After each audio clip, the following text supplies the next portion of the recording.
आदि सद्गुरु सर्वात्माओं के सद्गुरु, सर्व सृष्टि के सद्गुरु सद्गुरु सुखराम जी महाराज ने धन्य हो धन्य हो धन्य हो।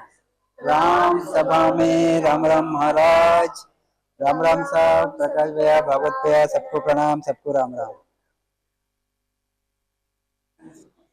आज का हमारा विषय जो है वह मदभागी का अंग। किसी का चालू है क्या? बंद है। मदभागी का अंग है, मदभागी ध्रग ध्रगता का अंग। बढ़िया विषय है। गुरु महाराज के सभी विषय अच्छे रहते हैं। हम इतने उसमें सक्षम नहीं है कि वो विषय को समझे और लोगों के सामने रखे। अदरवाइज गुरु महाराज की हर साखी में बहुत बहुत ज्ञान भरा हुआ है, मगर हमारी बुद्धि छोटी सी है, अनुभूति भी थोड़ी सी है। गुरु महाराज की अनुभूति, गुरु महाराज उस अमर देश से आते हैं तो वो चीज बहुत भारी है, प्रबल है, विशाल है, अगाध है।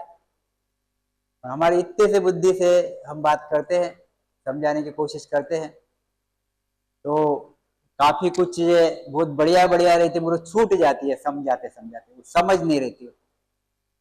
ऐसे ही गुरु महाराज का ये दृग दृगता का अंग है। तो दृग दृगता, धरक धरक, धरक धरक यानी क्या? मदभागी यानी राम राम से मदभागी, मदभागी यानी जिसके भाग्य कम है। बड़भागी का अपोजिट मदभागी, कम भाग्य वाला। तो मदभागी, अब संसार में मदभागी कौन है? इसमें गुरु महाराज के ये जो ग्रंथ, ये जो मदभागी को अंग में, इस अंग में हमको खुद को सोचना है। खुद को देखो, हम लोग यहाँ बैठ के बड़ी बड़ी बातें करते रहते और लोगों को बोलते रहते आप तुम, समझे? और खुद के इधर उंगली नहीं रखते। ख्याल में चीज, जब 4 उंगलियां उधर जाती तो 1 उंगली इधर भी आती, समझे? हर विषय गुरु महाराज के ज्ञान में, हर विषय जो है, जो सिर्फ श्रोता के लिए नहीं है, वक्ता के लिए ज्यादा है और श्रोता के लिए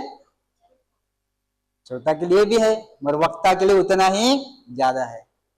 तो इसमें मैं भी यही समझूंगा कि मैं मदभागी हूं और दृग दृग, धिक्कार धिक्कार। ख्याल में रखो। कुछ कैसा है, बहुत समझने जैसी बात है गुरु महाराज की। यानी यूं समझो आप, एक जो नरकी काम करता, एकदम नरकी काम, पापी काम, महापापी, झूठ बोलना, खराब काम करना, गाली गलौज करना, वो तो धिक्कार हो गया, उसको धिक्कार ही। और कुछ अच्छा अच्छा काम करता, शुभ शुभ काम करता, तो दोनों में धन्य कौन है? जो शुभ शुभ काम करता वो धन्य हो गया। ख्याल में रखो। तो गुरु महाराज ने ये भी चीज बताई है कि जो ऐसे फालतू काम करता उसको धिक्कार है, संसार में रह के शुभ शुभ काम करता उसको धन्य है। फिर गुरु महाराज ने क्या बताया कि जो शुभ शुभ काम करता मगर साधु के शरण में नहीं जाता, मतलब संत सदगुरु के शरण में नहीं जाता, तो शुभ शुभ काम करने वाला भी धिक्कार है। ख्याल में रखो। आया ख्याल में चीज? अब यहां से ये धन्य था पहले, अब धिक्कार हो गया। अब जो संत सदगुरु है उसके शरण में चले गया तो धन्य हो गया, उसके शरण में चले गया, मगर निज मन नहीं दिया और नैन शरण की प्राप्ति नहीं की, तो वो भी कौन है? धिक्कार है। ख्याल में है क्या चीज? वो भी कौन है? धिक्कार है। फिर जो निज मन दे दिया और नैन शरण की प्राप्ति भी कर ली, फिर भी लिव बंद भजन नहीं करता और अखंड ध्वनि नहीं लगाता, वो भी धिक्कार है, क्योंकि उसने वो पद पाया नहीं अभी तक। और जिसने वो पद पा लिया वो धन्य धन्य है।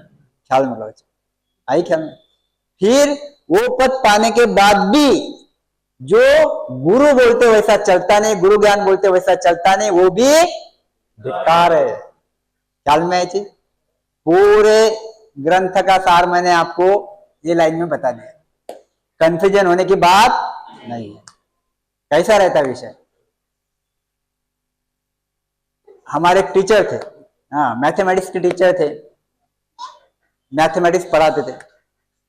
तो जिसको 75-75 मार्क्स का पेपर रहता था, तो जिसको 30 मार्क मिले, जिसको 20 मार्क मिले, तो उसको आके झाप देते थे, धिक्कार है, ये है, वो झाप देते थे, मतलब डांट देते थे।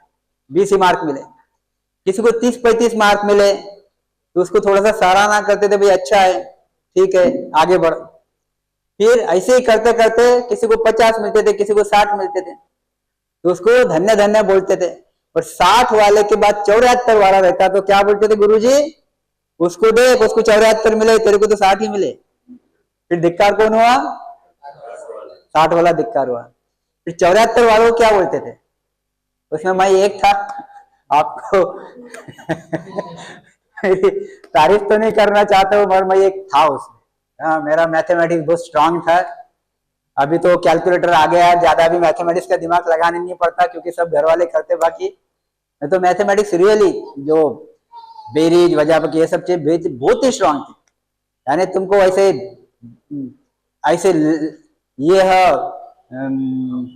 क्या बोलते हैं उसको, कैलकुलेटर पे मैं कभी नहीं करता था, मुझे पसंद ही नहीं आती थी बात। कैलकुलेटर पे करो और फिर वो इतना दबा के बटन करके तब तक तो दिमाग में आ जाते इसका ये ऐसी चीज।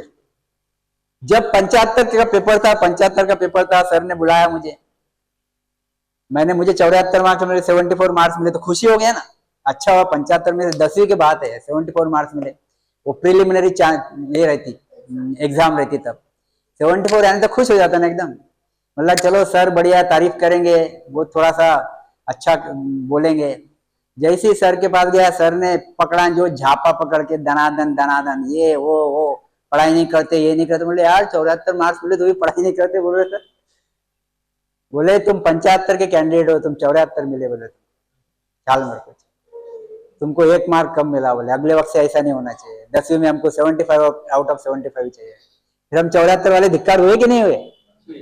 हुए कि नहीं? ख्याल में आई चीज। ऐसी वो परिभाषा है, ऐसे संत सदगुरु की परिभाषा रहती है कि कंपैरिजन में तू धिक्कार है, ये धन्य है, इसके कंपैरिजन में वो धन्य है, धिक्कार है, इसके कंपैरिजन में ये धिक्कार है, ये धन्य है। ऐसे आगे बढ़ती जाती। जब एक टॉप लेवल आती और गुरु ज्ञान के हिसाब से बराबर चलता और जैसे सदगुरु के लक्षण के हिसाब से चलता संसार में, वो रियल में धन्य है, बाकी सब धिक्कार है। फिर हम आते कि नहीं आते उसमें बताओ? आते कि नहीं? 100% आते ही आते। तो फिर हम भी धिक्कार है। देखो, जो सही बात है वो खुद ने रियलाइज करनी चाहिए, सही बात है उस पर अमल करना चाहिए। मन गर्व नहीं होने देना चाहिए और मुझे बहुत आता है, मुझे बहुत हो रहा, मुझे झूठी बात। तुमसे बहुत और बढ़िया बढ़िया लोग हैं जिनको तुम्हारे से ज्यादा होता है, उनके तरफ देखो और सीखो, तो तुम इंप्रूवमेंट होंगे तुम्हारे में।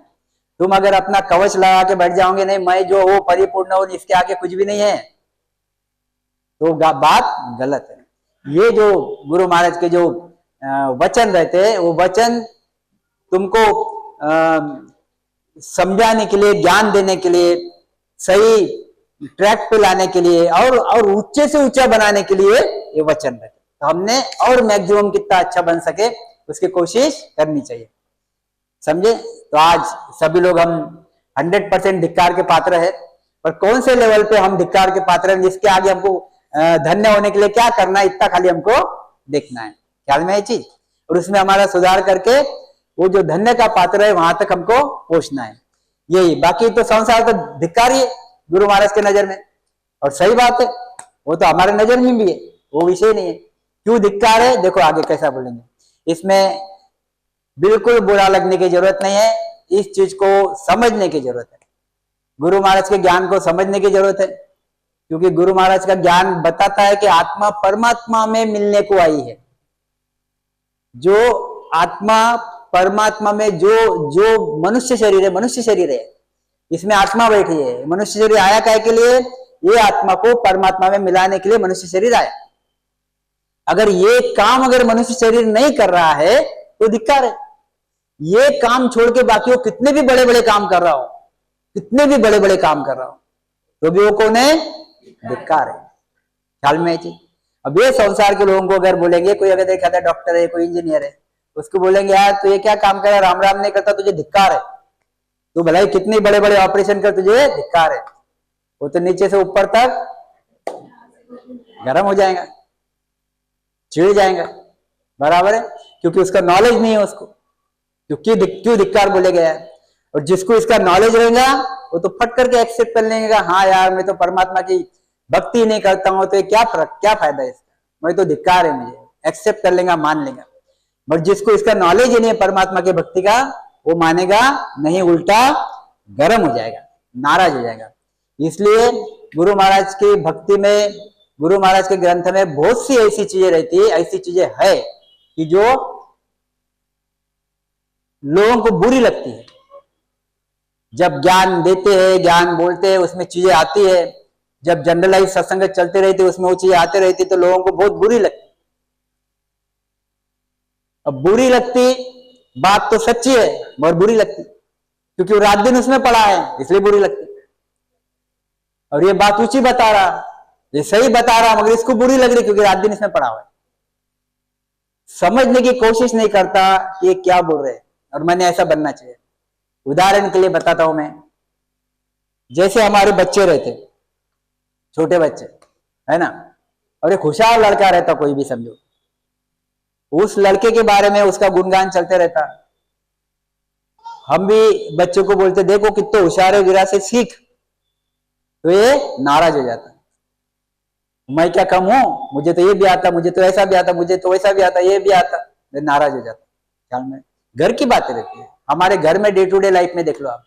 इवन हमको अगर कोई बोलता है, अभी इतने बढ़िया ऑपरेशन करते, इतना सब कुछ करते, मगर कोई बोलता है यार तेरे ऑपरेशन में तो ये फॉल्ट है, हमको एकदम गिल्टी, ये फीलिंग आ जाता कि यार इसने क्या बोल दिया मुझे। ख्याल में है क्या चीज? तो ये सब चीजें सुधरने के फुल चांसेस रहते, आदमी ने सुधरने की कोशिश करना चाहिए। वहीं पे रह के मैं कितना बड़ा ये दिमाग में रखना नहीं चाहिए। ख्याल में है चीज? यह हमारा ये जो अंग है, अंग में से हमको ये सीखने को मिलता। मदभागी संसार में सोनर कहिए जोई, सुन जो सब सुख राम कहे, जा मुख राम न होई। कितनी सहज सोपी साखी है। मदभागी संसार में सोनर कहिए जोई, सुन जो सब सुखराम कहे। सुखराम जी महाराज, गुरु महाराज किसको बोल रहे हैं? पूरे ज्ञानियों, ध्यानियों को, वेदांतियों को, छह दर्शनियों को, वेशधारियों को और संसारियों को। गुरु महाराज की नजर में तो ये वेशधारी, यह ब्रह्मज्ञानी, ज्ञानी ध्यानी, ये भी संसारी है, क्योंकि वैराग्य पद तो सस्वरूप का है, ये तो गृहस्थी पद है पूर्ण काल। तो जितने भी अंदर सबके सब है, वो सब कौन है? गृहस्थी है, संसारी है। रियल में संसारी जो रात दिन संसार का काम करते, और बाकी भी संसारी जो संसार छोड़ के आगे चले गए मगर वैराग्य की भक्ति नहीं करते, वो भी कौन है? संसारी ही है। तो मदभागी संसार में जे नरक सो नरक कहिए जो, सुन जो सब सुखराम कहे, जा मुख राम न होए। कितनी सहज और सोपी साखी है, देखो आप। अब यह सोपी सहज साखी है, इस साखी में अगर हमने यह साखी मदभागी संसार में, जो मदभागी है, हम इसके ज्ञान के अंदर जाएंगे थोड़ा सा। क्यों गुरु महाराज ने ऐसा बताया हुआ है, ऐसा बोला है, मदभागी क्यों बोला है? मदभागी संसार में सो नर कहिए जो है। मदभागी क्यों बोला है ये हम देखेंगे इसमें। तो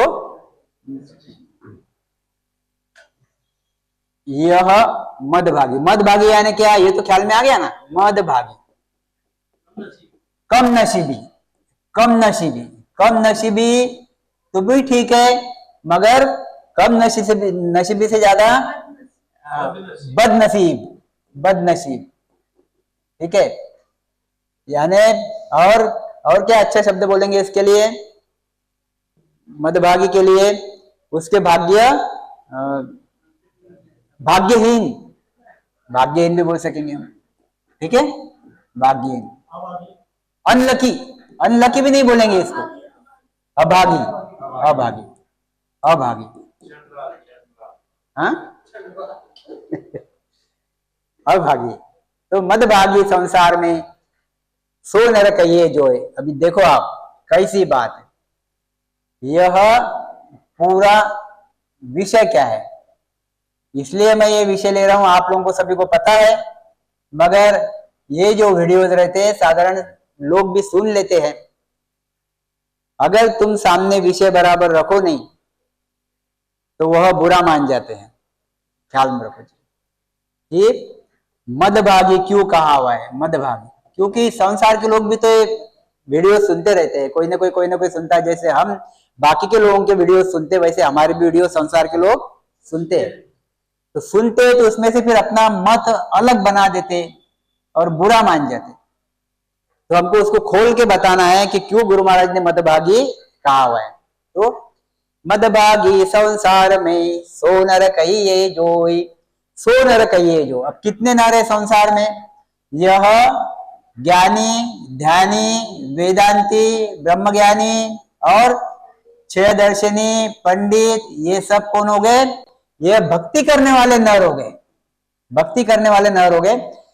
और दूसरे नर कौन से, हमारे संसार के नर, मतलब जो गृहस्थी नर हो गए, गृहस्थी नर हो गए, दोनों भी नर है, ख्याल में रखो। और गुरु महाराज के नजर में, गुरु महाराज के नजर में ये सबके सब कौन है, गृहस्थी नजर ही, गृहस्थी नर ही है, ये सबके सब गृहस्थी नर है। क्यों गृहस्थी नर है, गुरु महाराज के नजर में यह वैरागी पद अलग है। वैराग्य पद सस्वरूप का पद है, वैराग की भक्ति सस्वरूप की भक्ति है। वैराग्य धारण किया यानी सस्वरूप की भक्ति को धारण किया, वैराग्य प्राप्त हो गया यानी सस्वरूप का ज्ञान प्राप्त हो गया, ये हो गया वैरागी पद, ख्याल में है चीज। और गुरु महाराज के नजर में ये होनकार का पद क्या है, यह गृहस्थी पद है, संसारी पद है, गृहस्थी पद है। अब आगे ना सभी संसार में, ख्याल में है चीज, सभी संसार में आगे। गुरु महाराज क्या कहते, मदभागी संसार में। अब ये पूरा संसार है, ये पूरे संसार में और भी ले लो बाकी लोग नर नारी, मदभागी संसार में सो नर कहिए जो है। जो जो नर मदभागी है, कौन से नर मदभागी है, सुन जो सब सुख राम कहे, जा मुख राम न होए। जिस मुख में राम नाम नहीं है, राम नाम नहीं है, वो सभी मदभागी है, मदभागी है। राम नाम नहीं है सो मदभागी है। अब राम नाम नहीं है, ख्याल में रखो जी। अब राम नाम नहीं है तो राम नाम कौन सा, यह सदगुरु के शरण में जाने के बाद जो हम राम स्मरण करते वह राम राम, नैनचर वाला राम राम, नैनचर की प्राप्ति जो करा देता वो राम राम। देखो राम राम तो सभी एक ही जैसी है। राम राम सब कोई कहे, ठग ठाकुर और चोर।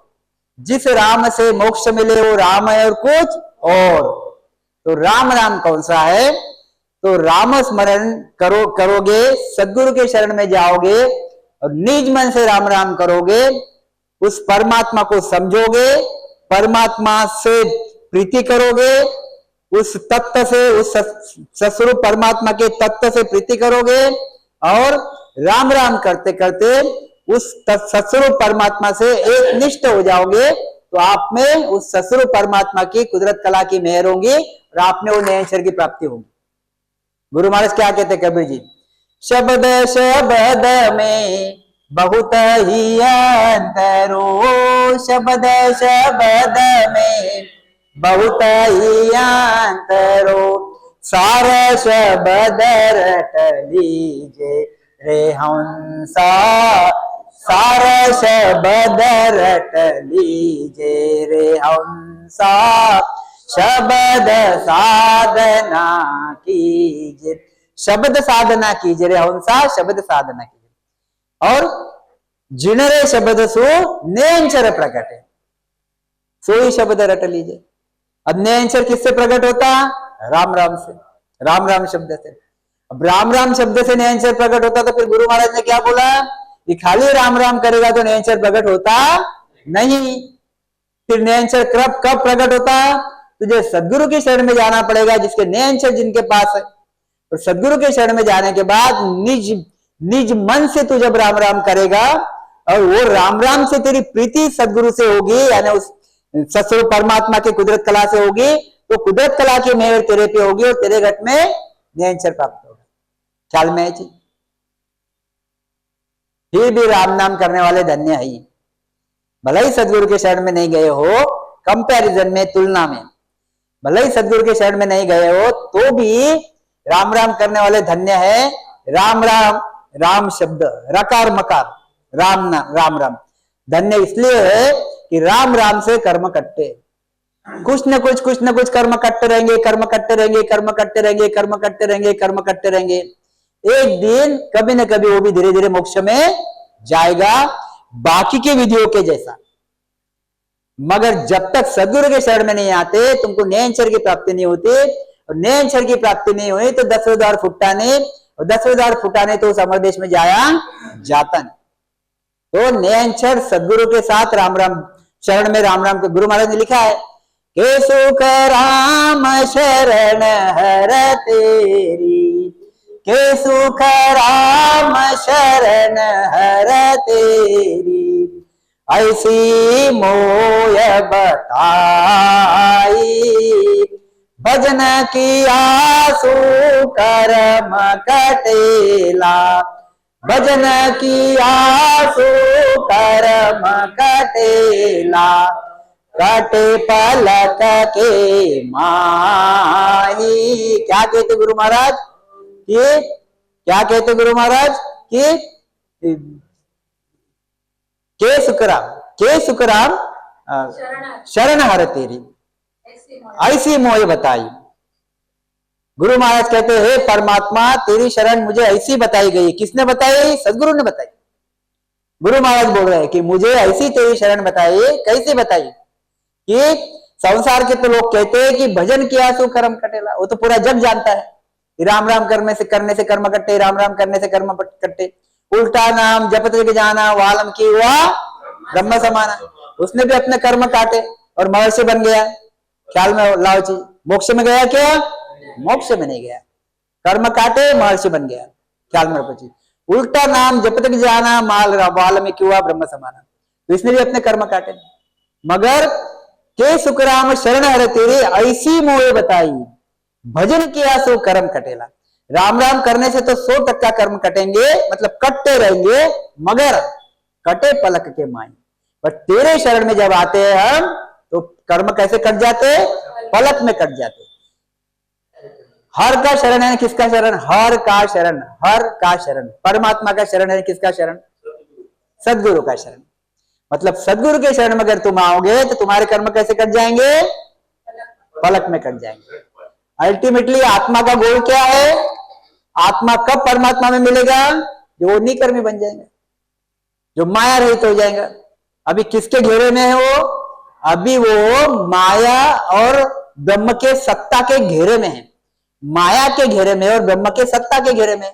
वो तो स्वयं में तो क्लियर है, वो स्वयं में कैसा है? स्वयं में परिपूर्ण है। और उसके साथ क्या है? माया भी लगी हुई है और ब्रह्म भी लगा हुआ है, ब्रह्म की सत्ता लगी हुई है। जब तुम रामस्मरण करोगे, सत्स्वरूप की तुमको नयनचर की प्राप्ति होगी, तो ये क्या करता? यह पहले तुम्हारे पीछे लगा हुआ यह वलय जो है, ये आत्मा, ये पूरे यूनिट को हम जीवात्मा बोलेंगे, जीवात्मा। ये आत्मा और ये जीवपना धारण किया तो ये क्या करेगा, पहले माया को मिटा देगा। कौन? ये नियंचर, ये माया को मिटा देगा। फिर क्या करेगा, ये ब्रह्म, यह परब्रह्म की सत्ता को मिटा देगा। फिर अब कौन सी सत्ता बाकी रही? ये आत्मा की सत्ता बाकी रही। आत्मा सस्वरूप आत्मा की, आनंद ब्रह्म की आत्मा की, आनंद ब्रह्म की सत्ता बाकी रही। हो गए परमात्मा।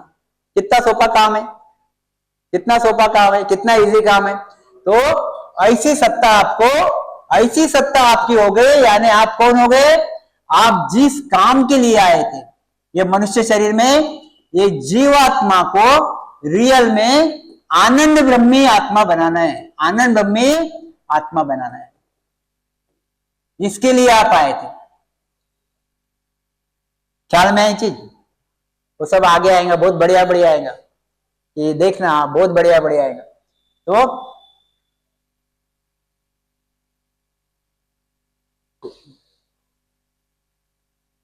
आएंगे आगे, लूंगा मैं।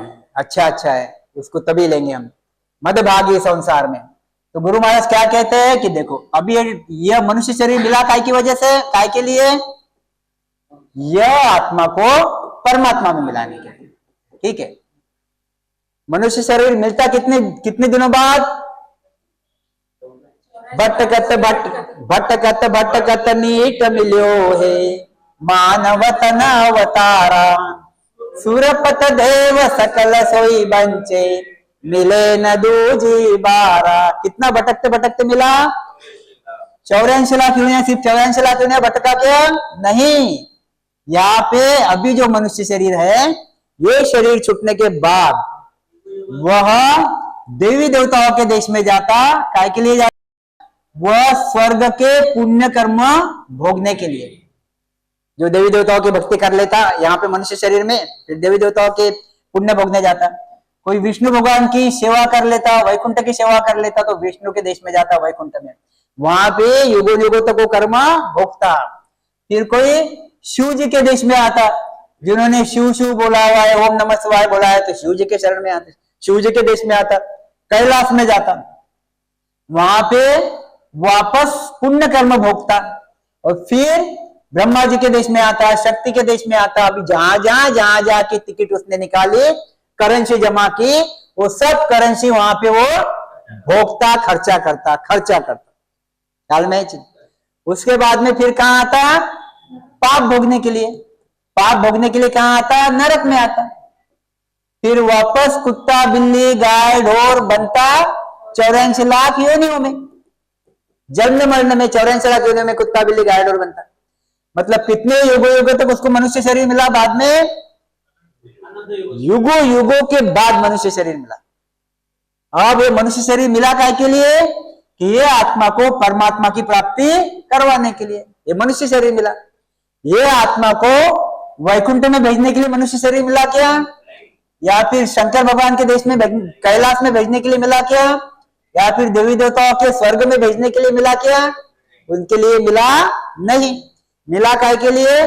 कि मनुष्य शरीर यह आत्मा को परमात्मा के देश में भेजने के लिए। अब परमात्मा के देश में जाने के लिए करना क्या पड़ता? सदगुरु के शरण में जाके राम राम करना पड़ता। ख्याल में? अब कितना सहज हो गया देखो आप। अब बोलो आप।